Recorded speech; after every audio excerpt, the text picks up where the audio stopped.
안녕하세요. 제6강 문체를 가꾸어 봐 중에서 오늘은 언어의 외연과 내포에 관한 말씀을 드리겠습니다. 이 외연과 내포라고 하는 말은 르네 웰렉의 문학의 이론에서 사용한 말인데, 이 언어의 그 사용을 그 두 가지, 그러니까 외연과 내포, 이 두 가지로 운용할 수 있다는 그런 이야기입니다. 그래서 우리는 여기서 그 외연과 내포, 그러니까 언어의 외연적인 사용과 내포적인 사용을 통해서 수필의 언어는 어떠해야 하는지에 대해서 말씀을 드리도록 하겠습니다. 수필을 쓸 때 그 말하려는 의도와 목적에 적합한 언어 선택을 해야 되는데요. 선택한 문장이 작품 구조를 구축하고 의미를 드러내는데 기여하고 있는지, 필요 이상의 군더더기 문장은 없는지, 아마 이런 것들을 따지면서 집필을 해야 할 것입니다. 그리고 어떤 낱말을 사전적인 의미로 사용할 것인지 함축적인 의미를 지니도록 할 것인지를 신중히 고려해야 되겠습니다. 르네벨렉은 언어 운용 방식을 두 가지로 나누고 있다고 했죠. 언어의 그 외연적인 운용과 언어의 내포적인 운용, 이 두 가지인데요. 언어의 외연적인 운용이라고 하는 것은 무엇을 의미하는가 하면은 하나의 언어 기호가 하나의 대상만 지시하도록 운용하는 것입니다. 말하자면 기표와 기의가 1대1의 그 등식 관계를 이루어야 하는 겁니다. 바꾸고 말하면은 하나의 낱말이 어떤 개념이나 사물을 정확하게 지시하도록 운용해야 된다는 이야기입니다. 하나의 낱말이 어떤 개념이나 사물을 지시하는지 아주 애매모호해서는 안 되는 그런 언어 운용 방식을 이야기하는 겁니다. 이러한 그 외연적 운용을 우리는 언어의 그 사전적 또는 명시적 객관적인 운용이다, 이렇게 말을 바꾸어서 쓰기도 합니다. 과학의 언어는 바로 언어의 외연적인 사용에 절대적으로 의존하고 있습니다. 과학의 언어는 아주 애매모호해서는 안 되기 때문이죠. 다음으로 언어의 내포적인 운용은 하나의 언어 기호가 몇 개의 대상을 지시할 수 있습니다. 읽는 사람에 따라서 언어 기호가 지시하는 대상을 다르게 해석하도록 이렇게 운용을 하는 방식입니다. 이 내포적인 운용을 우리는 달리 그 함축적, 암시적, 주관적 운용이다, 이렇게 말을 바꾸어서 사용하기도 합니다. 문학의 언어는 그 언어의 내포적인 사용을 제한하지 않습니다. 말하자면 문학에서는 이 언어의 함축적인 운용을 마음껏 할 수 있다는 이야기입니다. 언어의 그 내포적인 그 운용을 우리는 함축적인 운용이라고 했죠. 우리 한국에서는 주로 함축적이라고 하는 말을 씁니다. 내포적인 말보다도. 언어의 그 외연과 내포, 그러니까 과학의 언어와 문학의 언어가 낱말 자체에서 구분되는 것은 아닙니다. 어떤 낱말이 문장이나 문맥 속에 들어왔을 때 또는 텍스트 외적인 상황 속에서 이 언어의 그 외연과 내포가 갈라지는 겁니다.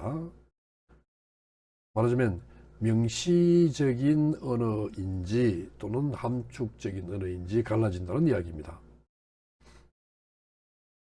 그래서 이 낱말이 어떤 문장이나 문맥 또는 텍스트 외적 상황의 맥락에 따라서 사전적인 의미만을 지니기도 하고 함축적 의미를 드러내기도 한다는 이야기죠.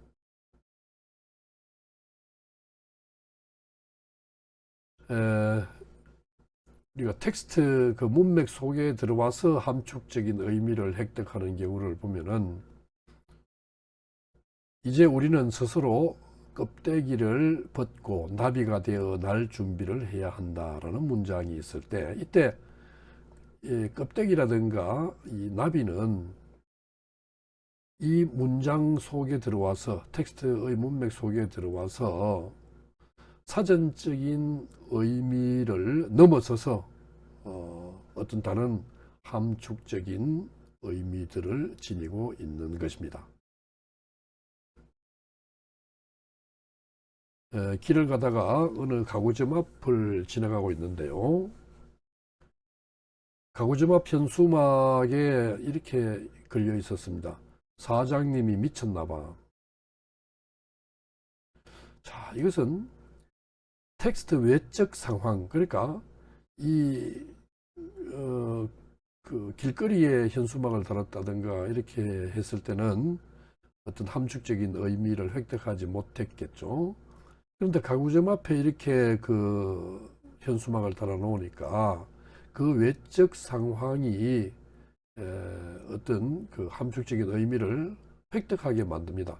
이때 사장님이다, 미쳤다 하는 것을 사전적인 의미로 읽어서는 도저히 이해가 안 되죠.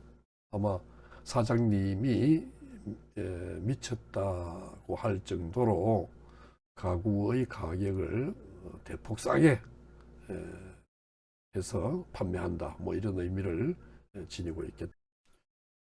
자, 그러면은 이제 좀 더 그 본론적인 이야기로 들어가서요. 이 문학의 언어와 수필의 언어에 관한 이야기를 하겠습니다. 문학 작품에서도, 그러니까 우리가 이제 문학 작품은 전부 다 그 뭐 함축적인 의미를 주로 사용한다, 이렇게 그 오해하기 쉬운데 그렇지 않습니다. 문학 작품에서도 분명한 의미 전달을 하기 위해서는 사전적인 의미로 언어 운용을 해야 됩니다. 그러니까 사전적인 의미의 언어 운용을 기본으로 삼는다는 이야기입니다. 자, 그러면 이 문학에서도 함축적인 언어는 사전적인 언어를 보완하는 그런 수단으로 활용해야 되는 것입니다. 문학 작품이라고 해서 다 같은 건 아니죠. 그래서 문학 작품 중에서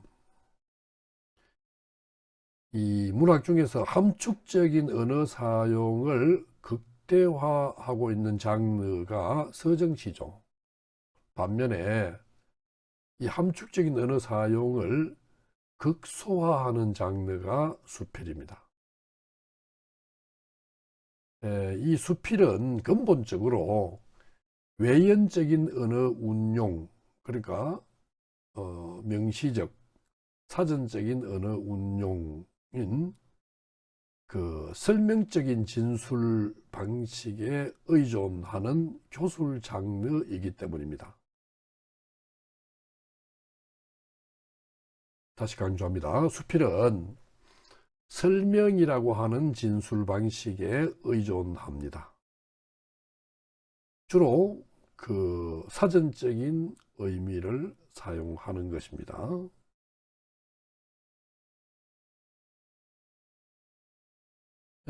이 그 교술 문학이 바로 이제 이런 그 언어의 외적 운용인 설명을 진술 방식으로 선택하고 있는데요. 이 교술은 객관적으로 전달하는 데에 중점을 두고 있죠. 그래서 이 사실을 알리고 주장을 펼치는 장르이기 때문에 주로 사전적인 그 의미, 운용, 사전적인 의미를 지닌 언어를 주로 운용해야 된다는 이야기죠.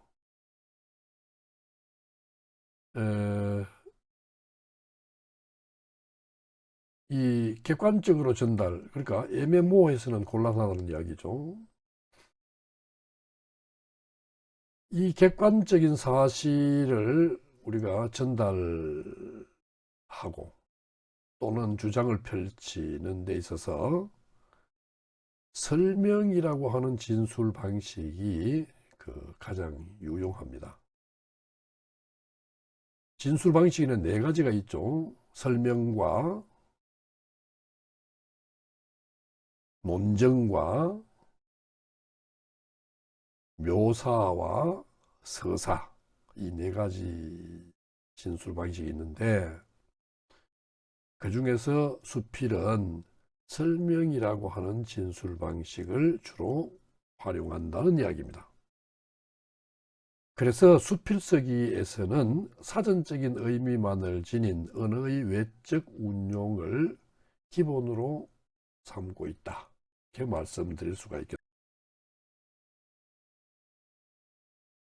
수필은 주로 사전적인 의미를 지니는 언어, 그러니까 언어를 그 운용할 때 사전적인 의미를 지니도록 이렇게 주로 활용한다고 했습니다. 자, 그러면 수필의 언어는 비문학적인가? 이 함축적인 언어 운용이 문학의 어떤 본질적인 속성이라면은 특히나 시에서 이렇게 말할 수가 있죠. 사전적인 언어 운용을 기본으로 삼는 수필은 비문학적이라고 말할 수가 있습니다. 낙태나 안락사를 허용할 것이냐, 허용하지 않을 것이냐, 또는 사형제도의 유지와 폐지와 같은 이런 사회적인 이슈에 대한 의견을 다루는 그 서구의 그 에세이는 우리 한국에서 만약에 이런 글을 썼다면은 이것은 비문학적이라고 수필의 영역에서 배제시키려고 합니다.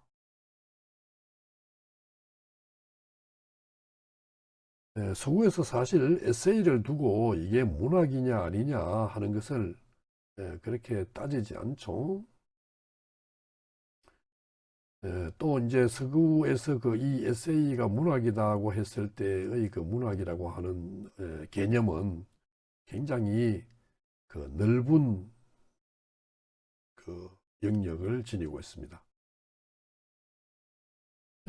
수필, 그렇다면 이제 이 수필에서 수필 본래의 말하기 방식, 우리가 앞에서 이야기했죠. 설명이라고 하는 진술 방식에 주로 의존한다고 했죠. 이런 본래의 말하기 방식으로 다가갈수록 문학에서 멀어진다고 여기는 그런 경향이 우리 한국에서는 나타났습니다.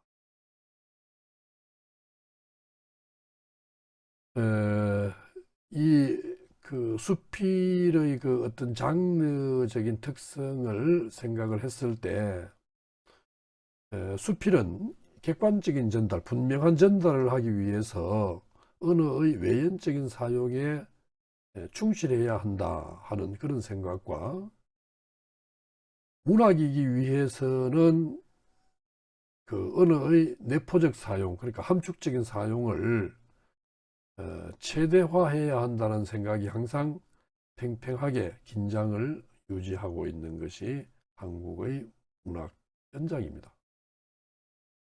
바꾸고 말하면 수필의 그 장르적 지향과, 그러니까 수필의 본래적 장르를 지향해 나가야 된다는 생각과, 또 수필은 문학이어야 한다는 의지가 상반된 힘으로 이렇게 작용하고 있다 이야기죠.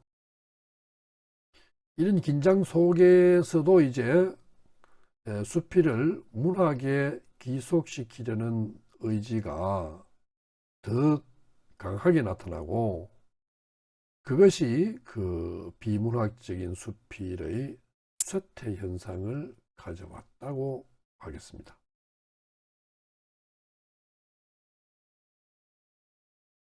하지만은 설명이라고 하는 진술 방식에 의해서 주관적인 경험을 객관적으로 전달하려고 하는 수필서기에서 이 내포적, 달리 말하면 함축적인 언어 운용을 굳이 극대화할 필요는 없다. 시에서처럼 그렇게 극대화할 필요는 없다. 이렇게 말씀을 드릴 수 있습니다. 그래서 이 함축적인 언어, 내포적인 언어는 이 외연적인 언어를 보강하는 수준에서 운용되어야 된다는 이야기입니다.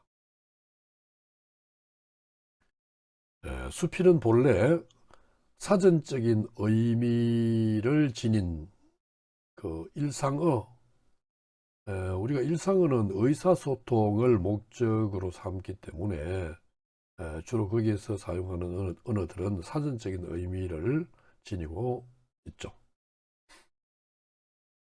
그래서 수필은 본래 사전적인 의미를 지닌 일상어를 위주로 하여 창작되는 산문문학입니다. 그렇기 때문에 수필을 쓰면서 굳이 언어의 함축적인 의미를 살리려고 용쓸 필요까지는 없다는 이야기입니다. 이 함축적인 언어 사용은 그 자체가 목적이 되어서는 안 됩니다.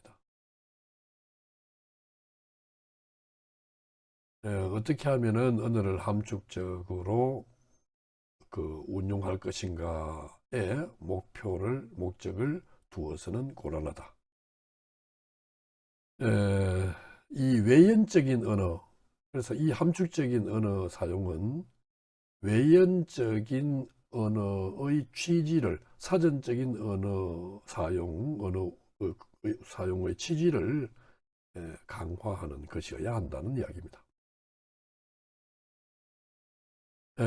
바꾸고 말하면 사전적인 의미를 지닌 언어만으로는 글 쓴 사람의 의도를 제대로 표현할 수 없다거나, 또는 보다 생생한 이미지 형성에 기여한다는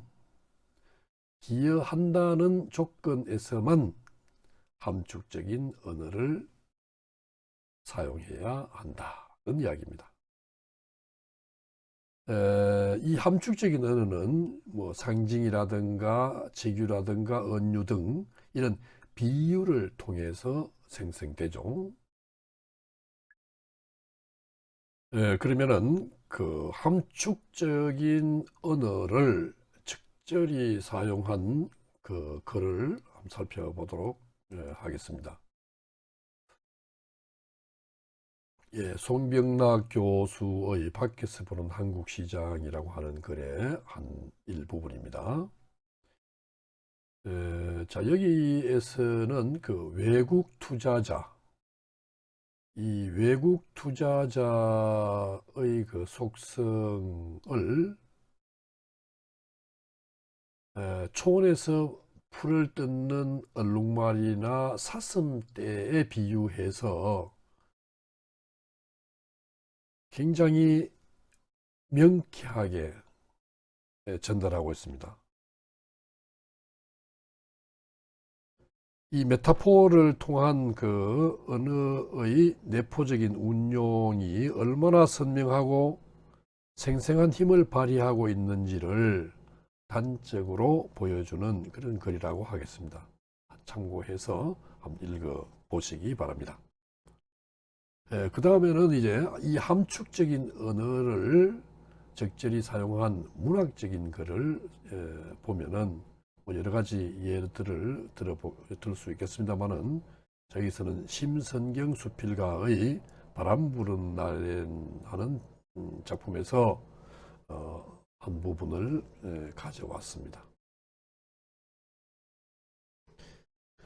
이 작품의 이 제재는 빨래인데요. 여기서도 이제 비유적인 언어, 그러니까 함축적인 언어가 만들어내는 그 형상화의 그 힘은 아주 상당하다, 이렇게 볼 수가 있습니다. 이 빨래는 그 물에 헹구고 햇볕에 말리는 그런 과정을 통해서 여기서는 세상을 살아오면서 더러워진 영혼의 정화를 상징한다라고 볼 수 있겠습니다. 그래서 여기서는 그 사물을 그 인격화하고 있습니다. 그러니까 사물을 인격화한다는 것은 의인화한다는 이야기죠. 이 사물의 인격화를 통해서 많은 낱말들이 사전적인 의미를 뛰어넘는 새로운 의미를 함축하고 있습니다. 그러니까 이 가득 널려 있는 빨래는 이 정다운 가족의 이 모습,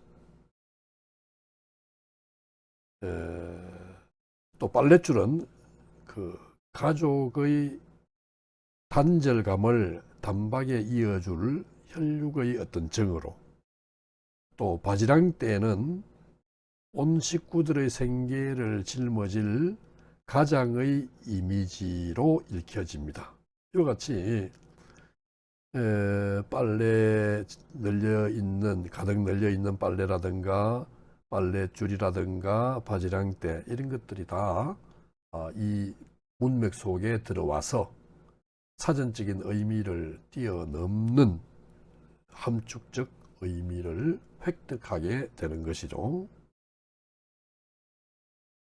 그리고 이제 이 엉켜있는 빨래들은 서로 의지하면서 살아가는 가족의 형상이죠. 자, 이러한 비유를 통해서 이 함축적인 의미를 만들어 내므로써 이 작품은 한 가족의 단란한 모습을 아주 시각적인 이미지로 그려내고 있습니다. 네, 오늘 강의는 여기서 마치도록 하겠습니다. 감사합니다.